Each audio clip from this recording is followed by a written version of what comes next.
and could not play the championships that year.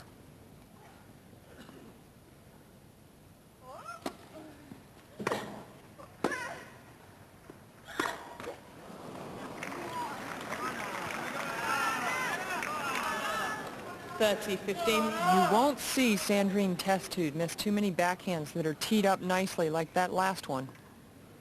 See if Kornikova can take advantage of it.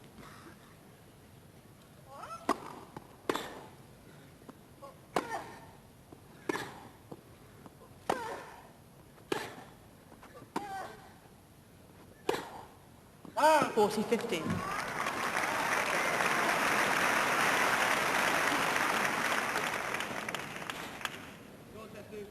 You have to say that's really two quite bad misses for Sandrine Testude at this stage of the match.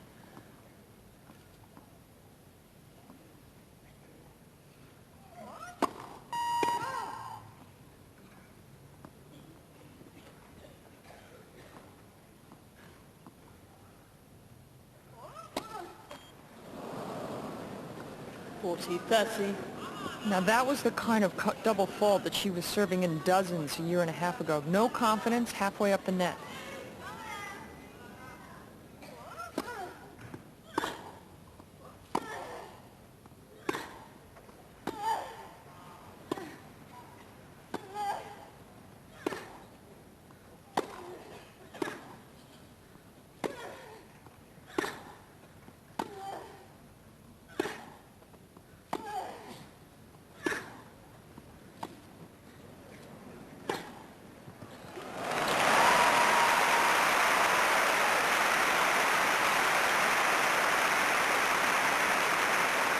Kornikova was getting tighter and tighter on her backhand side, and you could just see wrong time to play a drop shot, and it really wasn't good enough.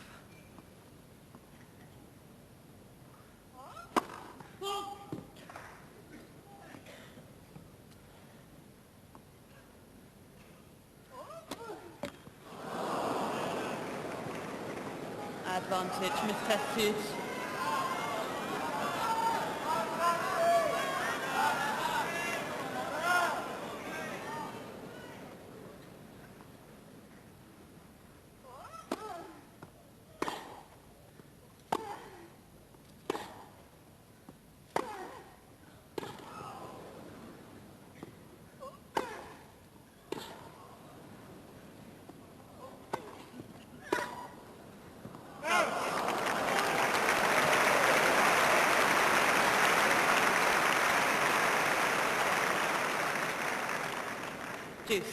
Let's have a look here if we can see if that's, yep, just long.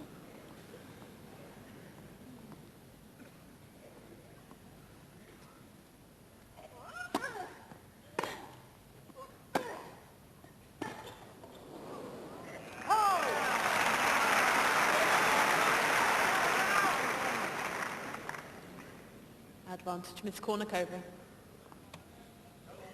She may have slipped a little awkwardly there. She was holding her knee when she recovered.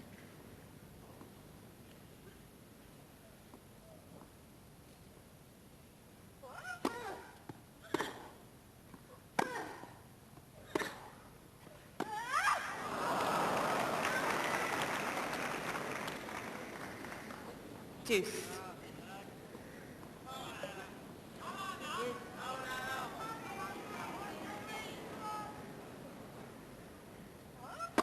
Net first service.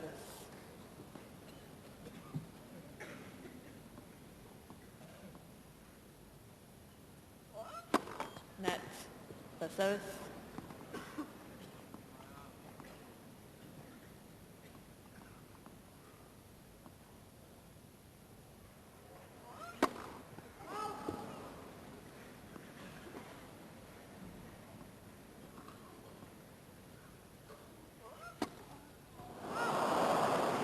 Advantage, Miss Testude. It's the third one this game, all three on that deuce side, two in the net, one way long. Break point again for Testude.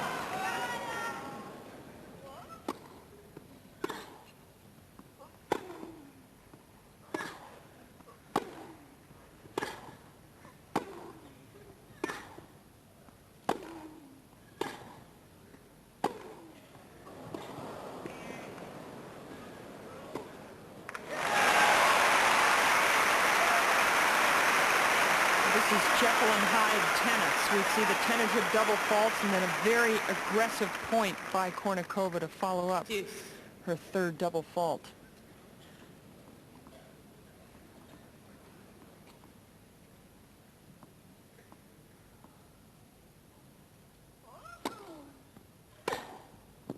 Advantage, Miss Kornikova. It's pretty hard for Sandrine Testud as well. She doesn't know what's coming down the other end. It might be a winner or a double fault. Juice.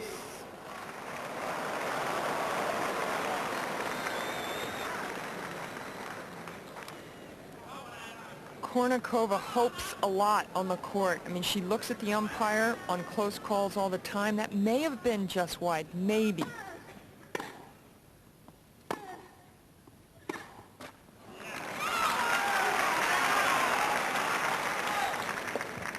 Advantage, Miss Kornikova.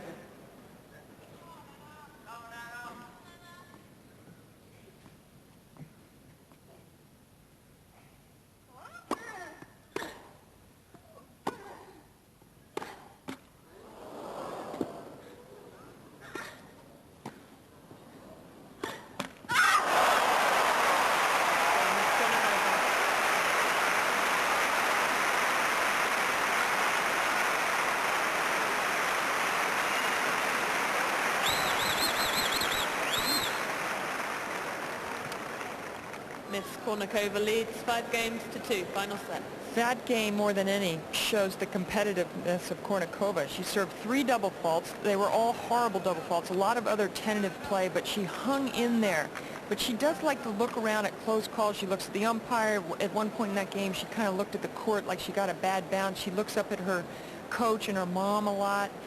Instead of really looking from within, those are the answers in tight matches. You've got to call on it yourself. Well, you've got to believe in yourself, and that's what it comes down to sometimes. And you're right, she's looking for ways out here instead of thinking, how did I get to this position in this match? You know, I'm good enough. With a talent like hers, it's unbelievable, isn't it? I mean, I'm pretty glad I don't play anymore after seeing the situations, the tension and the nerves. Awful. Time. Second set in a row that Kornikova finds herself up 5-2. Will she be able to close it out this time?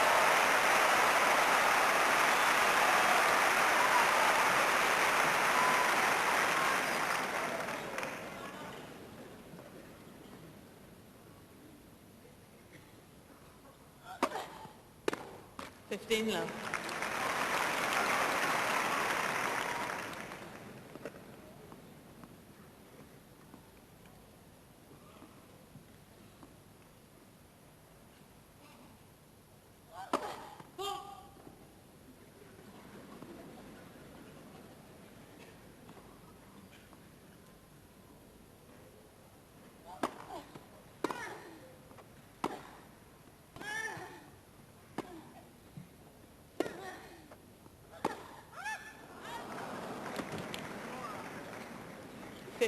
All.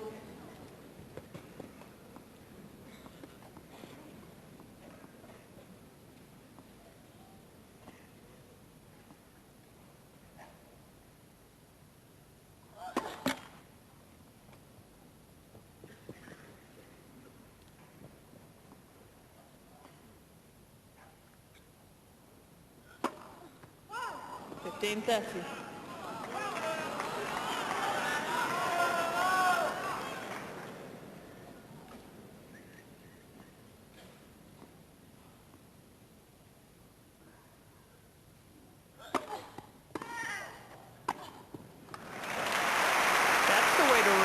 To a double fault.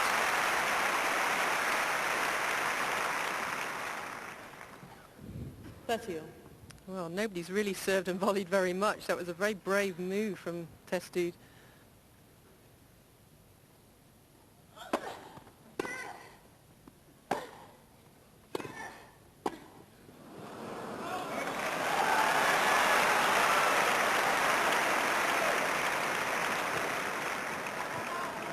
$30-40.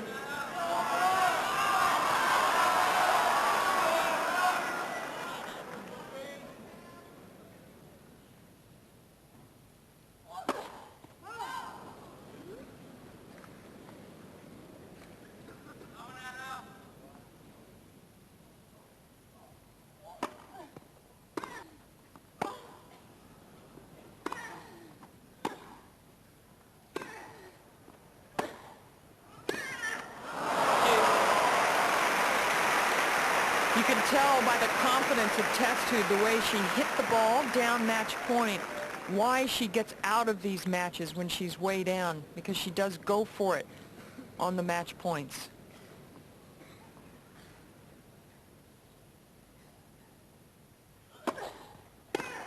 Advantage, Miss Testude.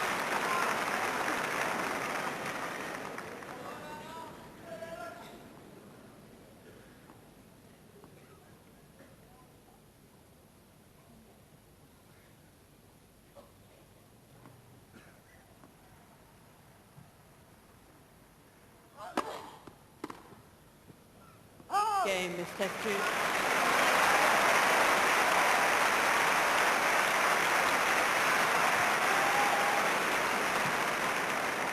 Miss Kornikova leads 5 games to 3, final set. Match points down. She served and volleyed in that game.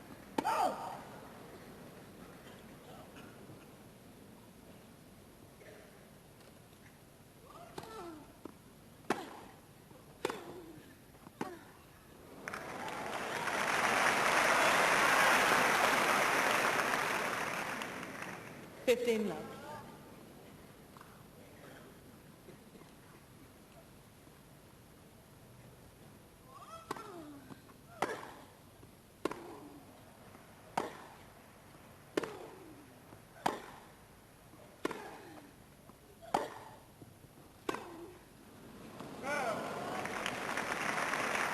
That's yet another baseline shot 15 all. that was hit right onto the baseline, and again Kornikova's looking for it to be out.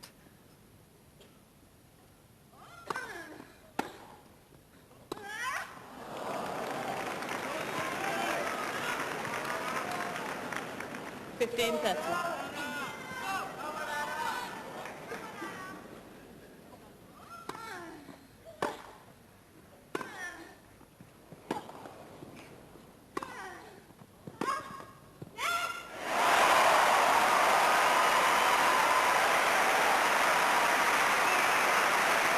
Unbelievable that Kornikova's just wandering in. She's in no man's land. She hasn't covered the line yet again. 15 40.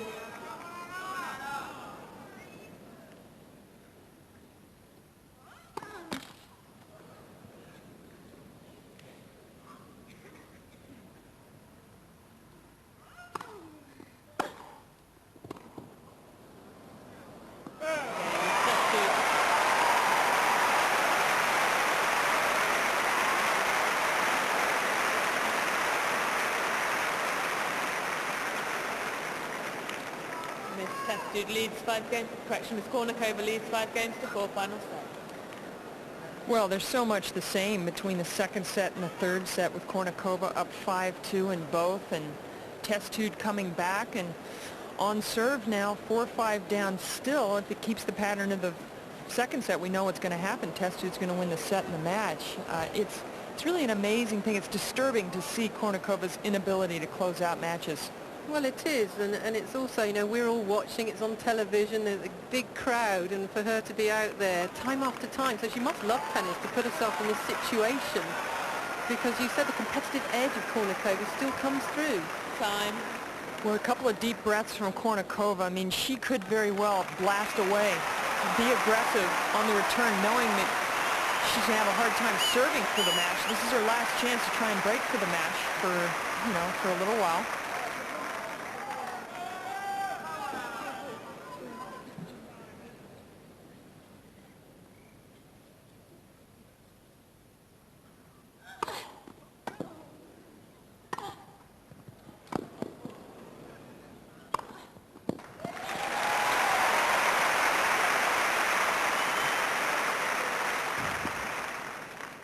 Love. But Testude is being so clever in a lot of these situations. She's just making balls. She's making Kornikova play one more ball than she really wants to.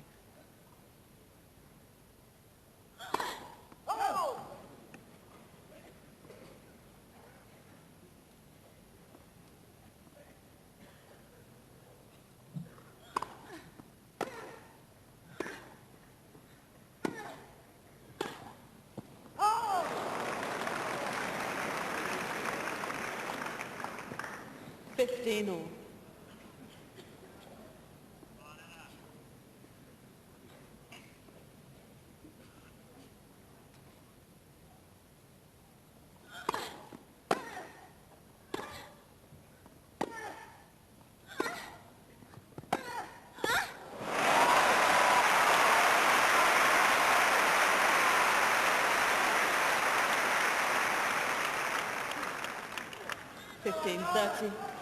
Kornikova was so happy to see tested at the net then, because she had a target to go for.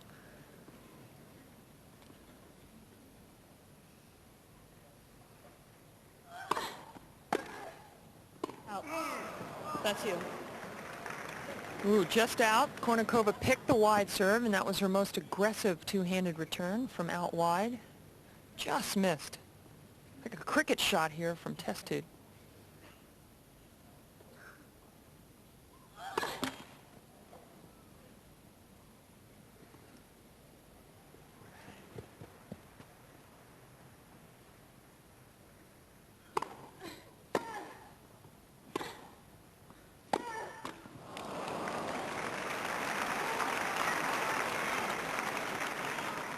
Forty, 30.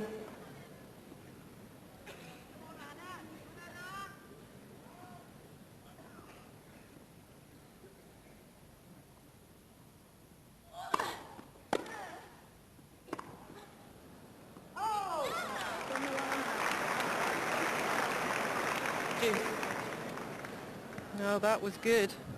Fine return from Kornikova.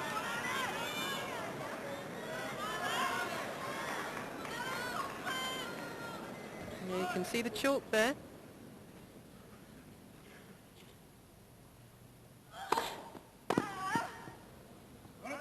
Advantage, Mr. Secretary.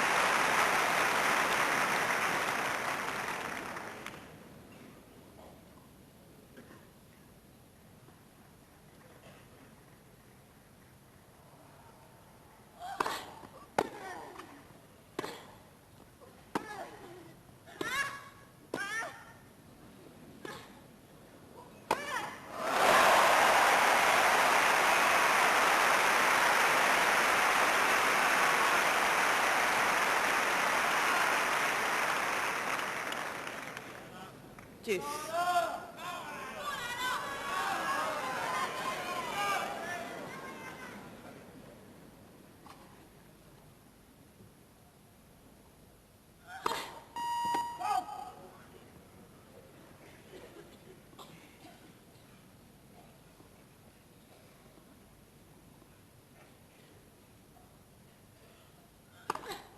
Advantage, Miss Kornikova.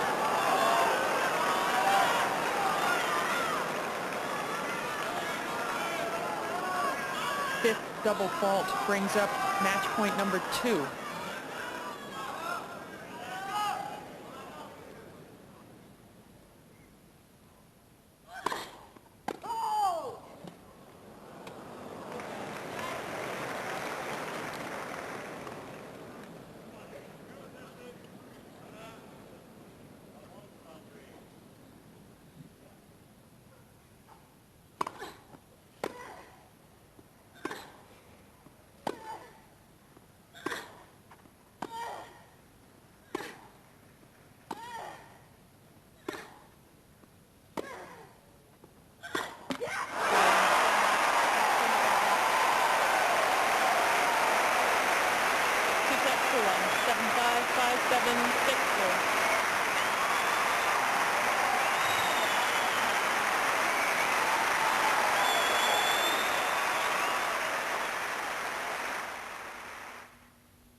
Yeah, definitely. You know, Sandrine is a very tough player, and she fights really well. But you know, I played her before, and I won once, so I kind of knew what to expect already, and I was pretty confident going into that match. But you know, but it turned out to be a really tough match, and we were both fighting really well, and I think that it was a very exciting match to watch. Well, you didn't quite make the seedings. When you looked at the draw, did you think, that's a little bit unlucky to be drawn against a seeded player in the first round? Or were you actually lifted by it? Well, I couldn't change it, so I was kind of really excited about it. And you know, if I would play somebody different, I would probably, you know, be a little bit nervous. But like I said, I played against Sandrine already, so I kind of knew what to expect. And I think that you know, it turned out to be good. And it put it on a show court, which I believe you like, don't you? You like the big occasion atmosphere. It lifts your game, doesn't it? Well, I think for any athlete, it's exciting to be on the biggest, you know, court and the most traditional court in the world, and, you know, in the best tournament. So it was really exciting.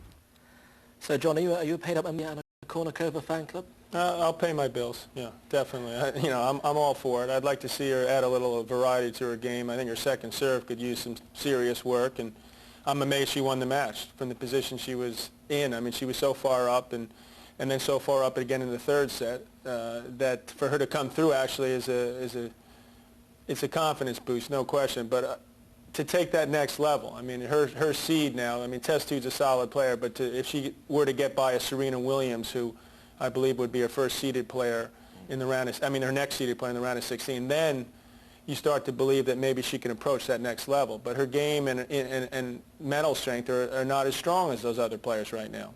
How long can she continue this position of preeminence in the whole tennis world without winning a title? Well, she's a beautiful girl, so I'd say for quite a few years. Really? I mean, it'd be nice to see it take it to another level. I mean, she's obviously physically fit. Her boyfriend, Sergei Fedorov, is a stickler for fitness, and there's no question that she can stay out there a long time and works hard on her game. So if she got the right type of coaching, and she worked particularly hard on certain aspects, such as the second serve, I think she could, easily break into the top 10. Now, whether she can take that next step to win a major, that's a different story, because you're talking about serious mental strength when you get to that level.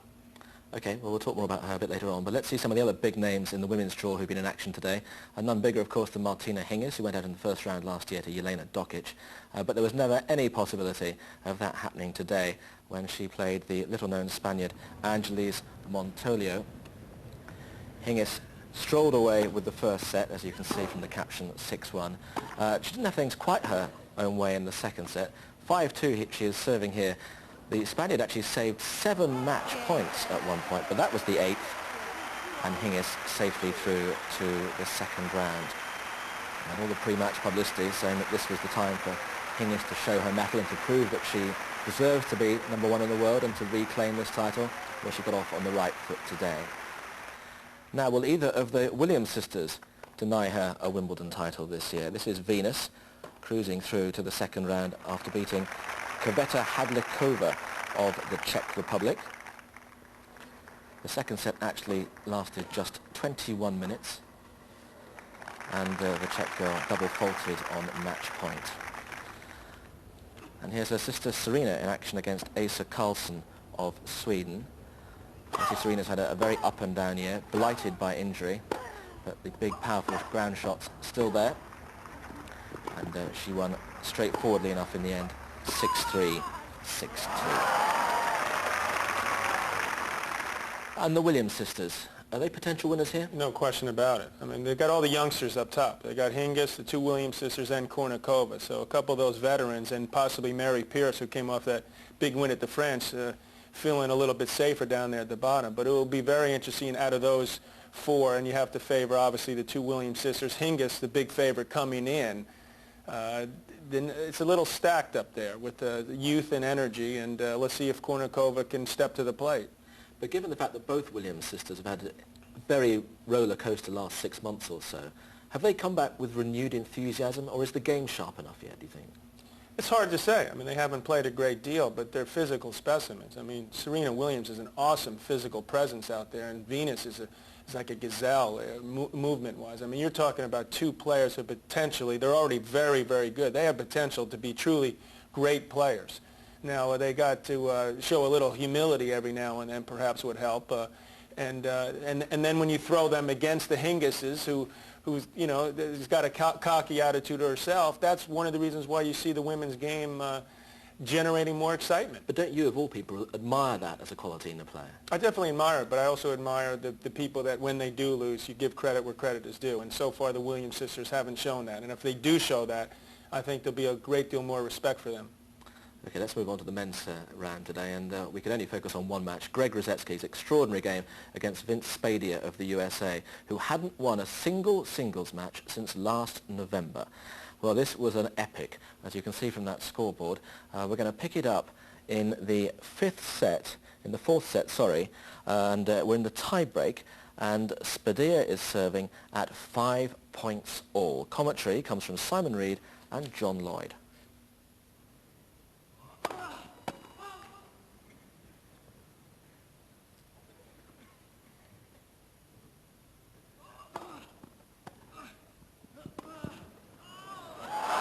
Divine lob. Well, that was unbelievable. Rusedski could not have played a better approach shot than this one all day. And look at that. Just lifts it over the head. He was gone if he hadn't have made that clean winner. After 2 hours and 42 minutes, Rusedski facing match point. Right, pass up.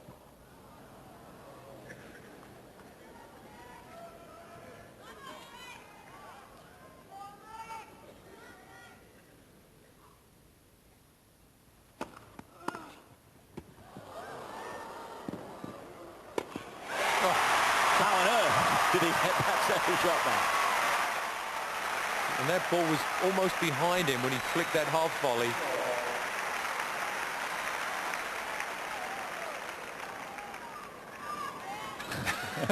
Is she a supporter?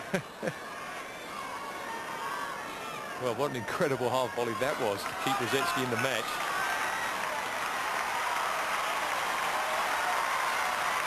I think Spadea was almost celebrating. It was as good a return as he's played. This is the shot. Look at that behind him there.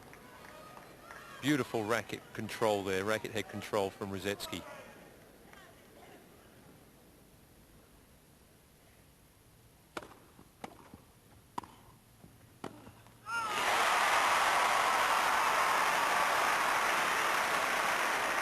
Seven-six. Yes, he's close now. Set point close.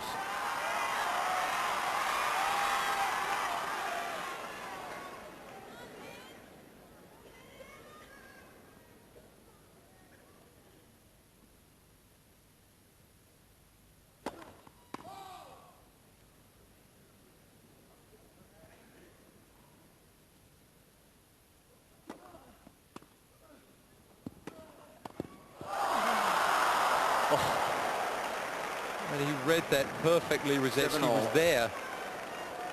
Couldn't control the volley. Didn't get set in time. Pushed the volley wide, mishit it off his frame.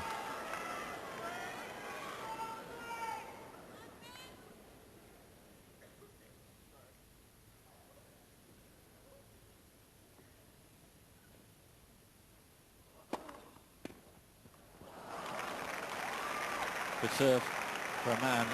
You can only imagine after 21 successive losses what is going on between the ears there, but that was composed, and he's got a second chance to finish this.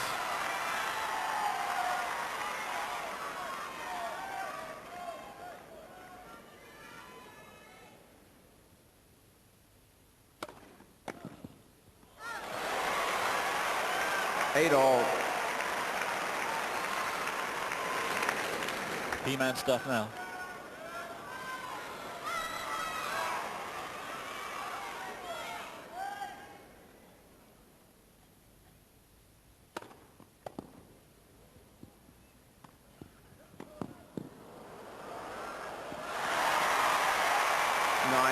Just a nasty thought that was dropping. But it just might be in.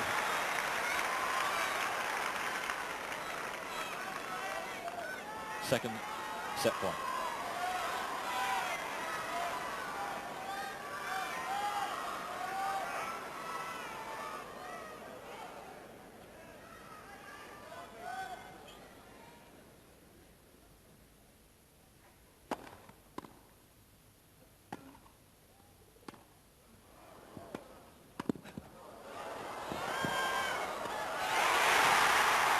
Would you believe it? Fourth set, Rusedski. All set then for a fifth set, and what a fifth set. Spadia led 3-1, then it was 3-all. Then Rosetsky was serving to win the match at 7-6, and now here he is serving to save the match. 8-7 to the American.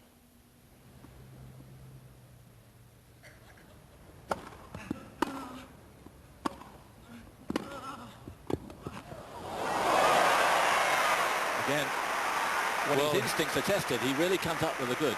He got a little bit lucky there on this half volley, but at this stage of the match, after almost 4 hours of play, that is great athleticism to get away with that.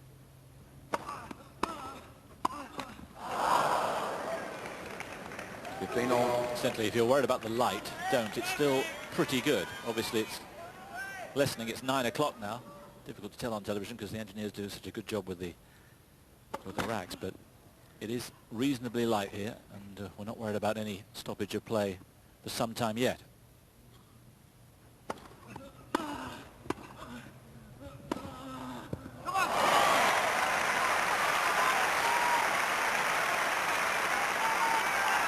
This is a pretty good forehand volley here. Couldn't get much deeper than that. And again, that forehand cross-court ball there. It's around the outside of the racket. 15-14, yes, it's in. He wasn't sure, but now he is.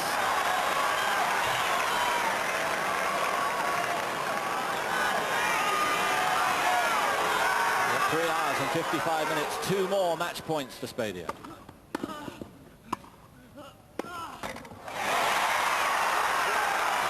Still Rosetsky plows forward.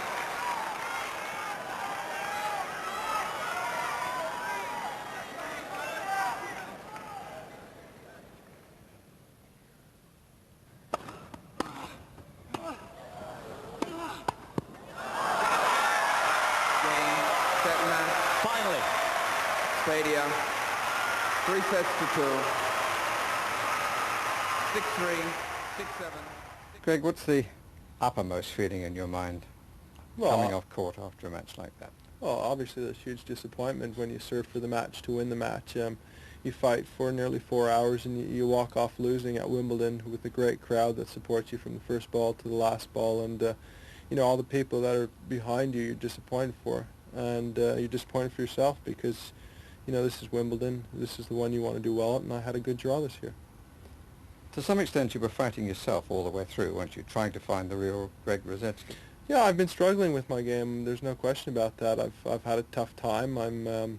You know, I'm not serving as well as I'd like. You know, I'm just struggling out there, and it's obvious. But you know, you lose some confidence, and you try to do your best. But unfortunately for me at the moment, it's not going very well. When you made mistakes, when you made the wrong shot selection, which I'm sure you can see that you did from time to time. I mean, for example, you didn't start chipping and charging until the 5th set on his second serve, which surprised a few people. What are you saying to yourself? Well, I'm just trying to get myself motivated and going. The grass is a little bit slower because I haven't cut it as short. The balls are a little bit heavier. So, you know, the baseliners are doing better out there. And, you know, you still got to play your attacking sort of game. So sometimes you're a little bit hesitant out there. And, you know, I'm just trying to keep myself positive and trying to do the right things. But just couldn't manage it today. But you nearly made it, didn't you, in spite of the problems you were having? Yeah, I nearly made it. And that's the sort of match I need to win. I mean, because if you can win that sort of match, you can calm down and get into the tournament and get some of your confidence back, and I couldn't do it today. And now, a darkened room or something? No, I don't know. I'm not going to be hanging around for the championships. You know, it's obviously a tough loss, and I just need some time away. Running in your own time. Vince, you're playing a British player. He's number 14 seed. He's beaten you twice on a hard court, which is much more to your liking. And you haven't won for 21 games, 21 matches. Now, what was your feeling going into it? Let's get the heck out of town. That's what I felt at first, looking at the draw. My parents booked, but I stayed, man. I got some character, you know. This is Wimbledon, you know, 20 years of tennis. I'm still going to go out there and enjoy my life and in my career, go out and play on a big court with some excitement. You know, that's a lifetime experience, win or lose. So I was ready. I mean, I was ready for whatever happened. but now you've beaten him. Yeah, now it's another story, you know. I got to schedule practice tomorrow and cancel flights. But anyway, no, I feel good.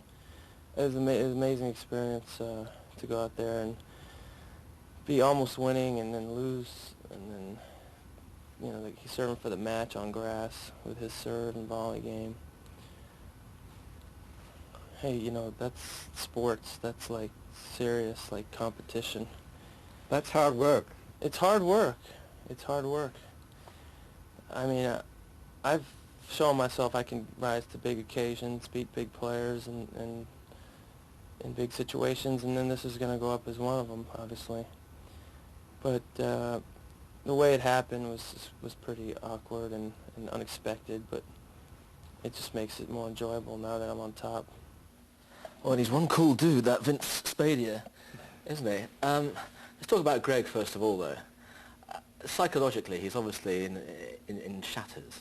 Well, he started the year injured. He didn't play Davis Cup. He's had a problematic results. You try to build your confidence when you don't have any, coming into what is his best surface by far, but it was clear he didn't have any confidence. I think the first point at 8-7, he served and stayed back on his first serve. I mean, this is a guy with one of the biggest, if not the biggest serve in the history of tennis. And he served 6 double faults in his first service game. That's not easy to do. Well, we'll find out later on it is, but well, when such a key element of your game is clearly not functioning, it obviously affects the rest of your game as well. Well, that's by far the best part of his game. I mean, he's fragile off the backhand side. He's got a pretty good forehand. He's not moving as well. There's not as much sting on his serve. I mean, he said it himself. He's not playing with any confidence. But this had to be one of the most bizarre matches I've ever witnessed because?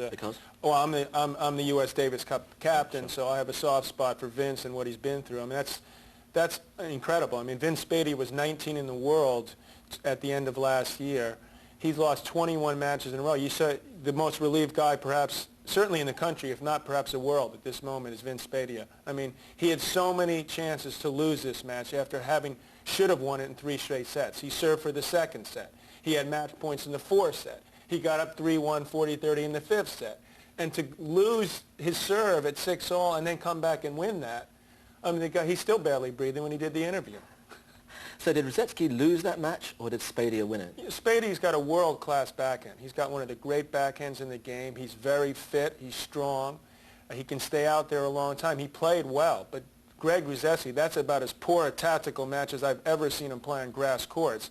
It's a match that he should have won. I mean, even if you're not that confident, you don't lose a guy who's lost 21 straight matches on your best surface. But nonetheless, I give Vince credit, and I'm happy for him. Obviously, you know as well as anybody how important Greg Rosetsky is to the well-being of British tennis. That's a major blow to the championships as well. What does Greg need to do to get back to the sort of form he was in, 3 summers ago when he got to the US final? Well, to start with, he's going to go out and try to win a few matches in Davis Cup and try to get the England back into the main group, or keep him there, I should say. Sure. And then he's going to try to get some form on hard courts, which is a very good surface for him. But clearly, he's got a lot of work to do. I mean, I'm not sure if physically he's 100%. He's certainly not mentally 100%. And I think that, you know, sometimes what Greg likes to do is to try to pretend like things are a lot better than they are. And it's clear that his game is very brittle and fragile right now. And instead of sort of boasting about how he's going to turn around and win Wimbledon, he should accept reality and realize that he's got a long way to go right now to get back. And he's got to earn the respect of the rest of the players, match by match, and get that respect back that he had, like you said, his high point was 3 years ago when he got to the finals of the U.S. Open. And if ever there was proof that tennis is a mental game, that match today was it, wasn't it? Well, you know, it was a typically bizarre day here. I mean, you had the typical with Sampras winning easily. You had the typical rain come into the first day, but then it went totally bizarre. I mean, Kornikova actually pulling that match out. And then to top it off, I mean, they'll be talking about this match. I mean, as far as first-round matches goes, that had to be one of the most intense, crazy matches that I've ever seen on TV. No question. Good. Well, you mentioned Sampras. Let's see him, or just very briefly anyway. His opponent today was a lowly ranked gentleman from the Czech Republic. We're going to see here Jiří Vanek. And this is just 1 point from the second set. Sampras won the first 6-4, having broken the Czech serve in the very first game of the match. And all the elements of Sampras's game on display here. Lovely half volley and a wonderful touch on the lob there to see him through in straight sets. But one of the big talking points before the Rosetsky match tonight was the decision by Costa and Korecha to pull out of the singles championship here today, because even though they're ranked in the world's top 16, they weren't seeded in this championship. What did Sampras make of that? They're disappointed they didn't get seeded. I would think they were more professional, that, you know, if I didn't get seeded at the French, I'd still play it. You know, you try to prove to the event that you're, you know, Alex and Albert go out and play, win a couple matches, and they can put it back in the club's face. And it's just disappointing they hopped on their plane and went home. You know, felt it was a little bit childish. I mean, they should have maybe just sucked it up and played. This is the biggest event we have in the game, and for them to make their point that way, it could have been made a different way. They could have played here and done well and said, hey, listen, I'm worthy of being seeded 14 or 15, instead of hopping on that plane and going home. Do you think all tournaments should seed by the ATP rankings, or should they reflect the ability on the particular surface? Well, they could probably do a better job, especially on the clay. If they want to change the seedings, that's fine. I mean, I have no problem if I'm seeded 1 or 8 or not seeded. I'm not the best clay court player in the world, obviously, and but you want to play it. I mean, this is what we play for, the Grand Slams. Childish? Well, they hurt them. They shot themselves in the foot. I mean, they could have proved that they actually could play in grass. I mean, Korecha's actually had some good hard court results. He won a big Masters event a couple years ago. He played that great match with Sampras at the Open in the quarters. He won Indian Wells on hard courts. So there's no reason that he couldn't have done reasonably well. And to do what they do, they're not gaining anything. At the end of the day, no one's going to remember that they did this. And it really, to me, shows how little power the players have in the game. Unless they band together as a group and demand changes, such as all the Grand Slam events seeding according to what surface it is, or anything. I mean, nothing will change. And what do you think should be the way that the seedings are done, according to surface or according to ranking? Well, the problem is, and John Lloyd made a good point earlier, that if you go by the seedings, and why not go by the whole draw? Because I guarantee you there's 50 or 60 players in this draw who are predominantly clay court players. So what are they doing in the draw? You could have plenty of other guys that have big serves and are dangerous on this surface that the top players would rather not play, to be honest. They'd rather play and I won't mention names, but you can go down the list of this event and you can see plenty of people, because they have to play this event for the ranking, that are here. And they have, I guarantee you that they put in less than 2 or 3 days of practice to prepare for it. Okay, well, you mentioned Davis Cup earlier on, because Greg Rosetsky will be part, one assumes anyway, of the Great Britain team to play Ecuador here the week after the championships are over. And Nicolas Lepenti is the Ecuador #1, and he is maybe one of those players that John's talking about, actually, because the #1 from Ecuador, number 16 seed here, didn't disturb them too long today, because he was playing Slava Dosadel, lost the first 2 sets 6-3, 6-2, somehow won the third 6-love. But here he is, going out of the championships 6-1 in the fourth, which on a day of disappointment for British tennis maybe offers hope for that Davis Cup tie in a fortnight's time. And here's somebody that the All England Clubs Committee enjoy talking to, Andrei Medvedev, who had all those disparaging things to say about the championship a couple of weeks ago. Well, here he is playing Jonas Bjorkman of Sweden, and he's on the first boat home, because the Swede won 6-4, 6-3, 6-3. Bjorkman in good form, actually, and a dangerous floater in the draw. He beat Henman, you may recall, at Nottingham last week. What pointers do you think to the men's draw as a whole from today? How good did Sampras look to you? Sampras is the man to beat. I mean, to me, I love watching Becker. He dove around in the 80s, and he won it 3 times, and he was the greatest in the 80s. But the 90s, no question, it's Sampras. I mean, he's, to me, the greatest grass court player of all time.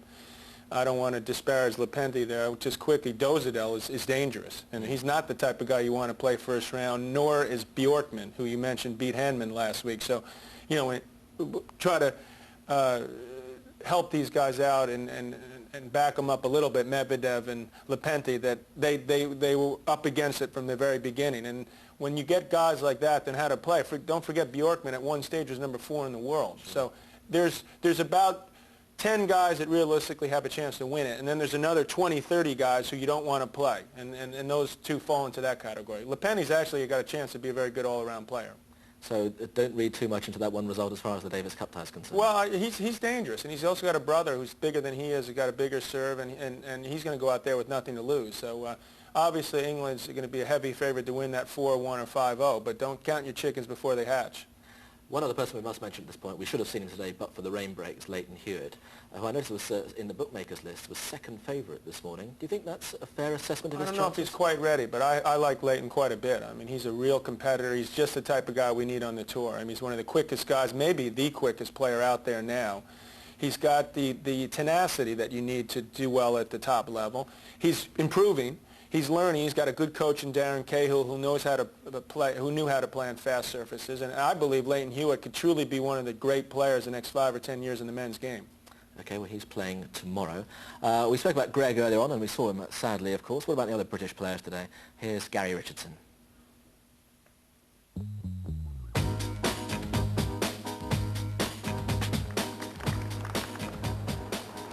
A big win for me, but it didn't surprise me much, was Martin Lee's verdict after his 3-set victory over Juan Antonio Marin. Marin's ranked 191 places above Lee, but the clay court specialist was never in the hunt. Lee says he's now ready to make an impact in the game. Miles McLagan led Boris Becker 2 sets to love last year before losing. So when he took the first set against Daniel Nestor, it was by no means a foregone conclusion that he'd win. Indeed, Nestor took the second on a tie-break and went on to win in 4.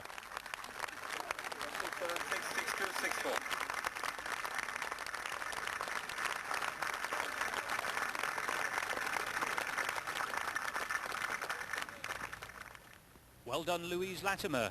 She showed fighting spirit to come from a set down to defeat Holly Parkinson. Louise through to the second round for the 3rd year in succession. She might have met Joe Ward, but the British player put up a plucky fight in the first before going out to Anke Huber. The number 11 seed marches through to round 2.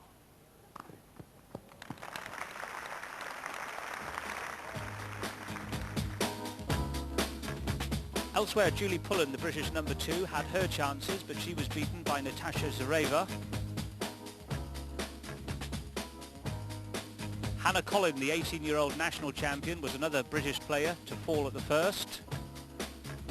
And finally, Lorna Woodruff's 5th Wimbledon, and a familiar story, she lost to Amy Frazier. So a day of mixed fortunes for Britons today. Tim Henman plays tomorrow, and we'll talk about him in just a second. But now, before we go, we thought we had to show you this. This is something to give you hope if you are one of those many, many club players who sometimes get, a bit of the old elbow. You can't get the ball up. You can't get the service arm through. You get consumed by despair.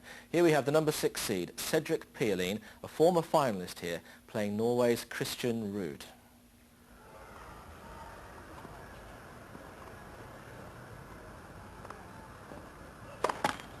Oh. Love 15. Strangely, all of a sudden, Cedric Pierlin starting with a... Goes down to their cabin. Well, I